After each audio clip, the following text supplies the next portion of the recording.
Well, they passed the wife's eye, which means they are where they are going to be. I'm going on to the next bit of photo etch, which is either these guys or the reactor wall cover. One of the two. And I'm thinking the reactor wall cover for the inside, simply because, well,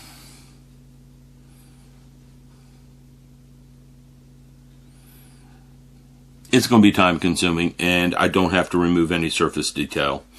But again, I know what I'm doing when I remove the surface detail. It's just a pain for this one piece, because for these pieces, because they're tiny. Oh, so tiny.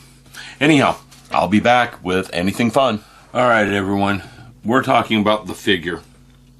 Okay? This is the pilot. I pulled him out because I am taping up the interior, so I have an idea of sight lines in the back. Okay? And I'm going to put him in his seat with a piece of poster tack. But let's talk about the figure and the details on the figure.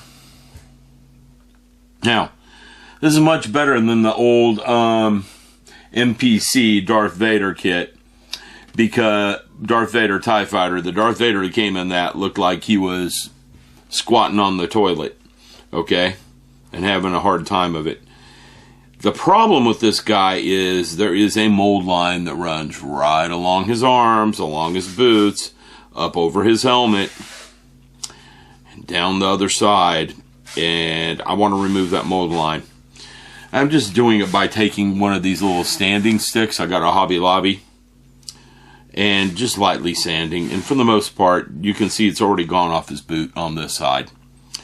I just want to make you well aware that this is the only mold line I've seen in the entire kit is on the pilot figure, which is really strange considering, you know, the rest of the kit doesn't have any of this. Anyhow, it's got to be done sooner or later, so I'm doing it now. Again, just wanted to stop and show you that the pilot is probably the weakest part of the kit. And compared to the MPC Darth Vader kit, this is a jewel of a pilot. Alright? I'll be back. Alright. Here's a tape up of the interior of the TIE Fighter. Okay? With the pilot tentatively stuck in place. He's not really in place, and he wasn't really stuck down very well. Poster tack is not the same as glue. The reason I did this is there's a piece of photo etch that goes on that back wall. It's this piece right here. And I wanted to see how visible it's going to be, so if placement was critical. Because I can tell from screenshots, well, not screenshots, from watching the movie. I never once found a screenshot that showed it. But from watching the movie, that is on that back wall. Okay? Just didn't know where. And to be honest with you guys, I'm just going to put it on there so it fits, because I can't see where it goes. So, and it's going to take 2 days to do that, because I put the centerpiece on. Let's go back to the photo etch. We put this centerpiece on right here, and then all these little guys go around this outside edge to add a raised detail bit to it. So I don't want to do that all in one day. Okay? So I'm going to cut this part out, put it in, and then put these parts in the next day after it's had some time to cure. Alright? I'm also going to cut one of these off and check. From looking at the size of this part, it looks like it's going to go on there just fine without removing any detail, which means there's 8 more parts I can get done tonight. So I can get 9 more parts of this done within 20-30 minutes and then call it a night. So I'll be back and show you how that sits on that back firewall. Well, we're ending the night in both a happy and a sad note. Sad note is I've been up here for 2 or 3 hours and feel like I've gotten nothing accomplished. That happens sometimes. Resin, rock solid. Can't do anything about that. Okay? I did get these 2 parts on. You guys saw that. You know, we're ending day 4 right now. Those parts are on. They're good. I did get the reactor wall cover on. That's good. You're not going to see a whole heck of a lot of that thing, but hey, you know, it's going to be there. And that's the important part. I need to add the detail around the outside edges of that, and that's not so hard once I get that on there. Let that cure up for a little bit. The sad part is this. So let me hit the zoom button. Here's the sad part. There's a photo etch part that goes right across here. And one that goes across here. This raised detail right here has got to come off, because the part won't fit otherwise. I tried the part. It won't fit. Second, I lost one of them, so I'm probably ordering another photo etch set. I'm going to look for it some more. It's not that small, but it's small enough that it just vanished in the carpet. I don't even know what happened to it. I was cutting and it went pop. Okay? So I'm being a lot more careful when I cut these parts, and I have done a lot of this without any of them going pop. So I'm down by one, and that irritates me a little bit. Okay? So I'm trying to decide if I fix it or do without it. I could do without it, but I would know it's not there. You guys know now too. Alright? And that bothers me a little bit. Well, I'm quitting for the day. I got somewhere, but I didn't. It just feels like I didn't get anywhere. There have been a lot of interruptions today. You know, stuff beyond my control. People texting, people calling, emails, just right and left. Things that, what I was saying is things that I just can't do anything about one way or another. Okay? I just can't. So, I'm going to set it aside for the day. Frustration levels are getting high, and it's nothing to do with the model. Nothing. The model's good. Okay? It's just life intruding. So, I will be back at it tomorrow. I'm going to try to get an early start at tomorrow. Get up and get all my chores done early. Not many chores to do tomorrow. That's a good thing. I just got to clean the aquarium for the most part. We got most of the chores done today. And pack a few things here and there. So, I will be back tomorrow. Tomorrow will be day 5. Talk to you guys in a bit. Alright everyone, we're starting day 5. Yeah, I'm getting used to holding one of these right now.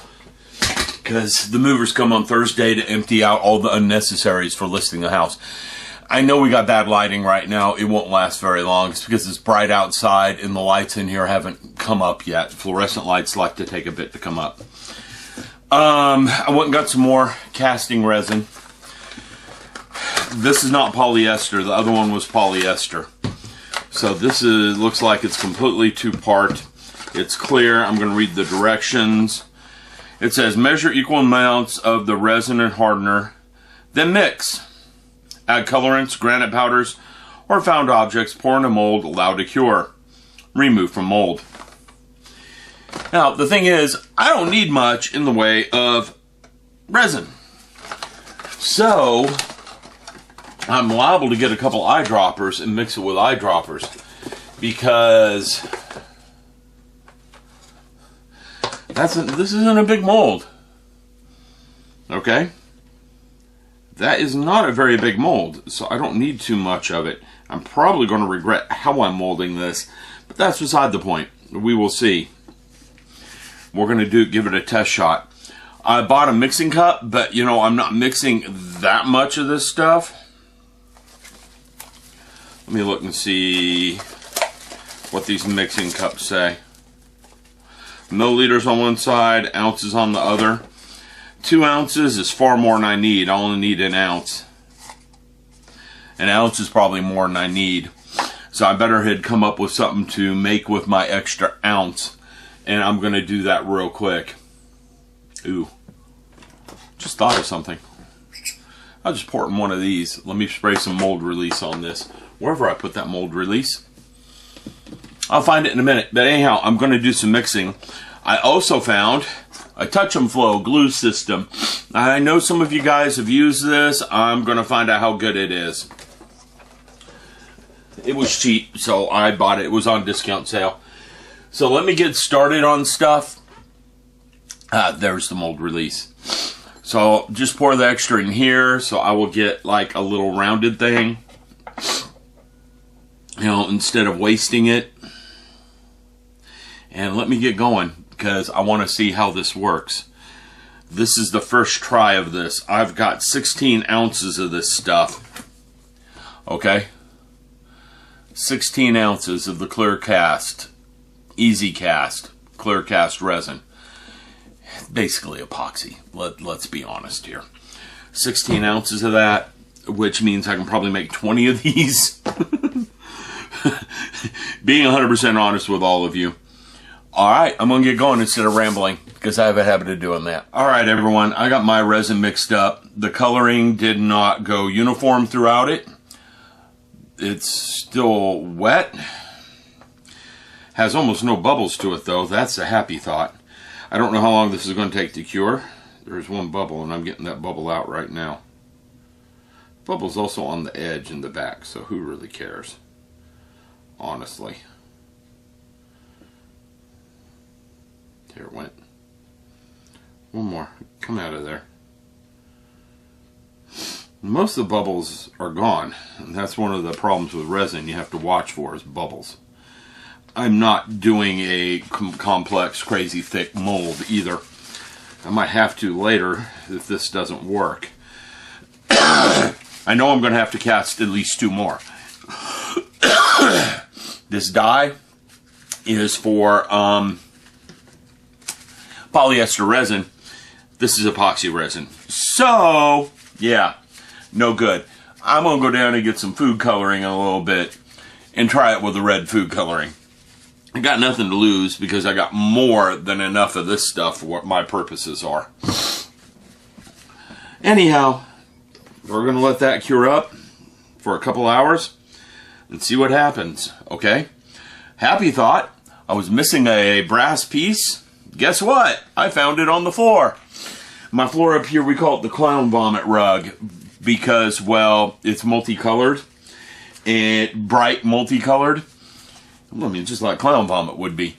And, well, they don't really lose much in that rug because of its situation.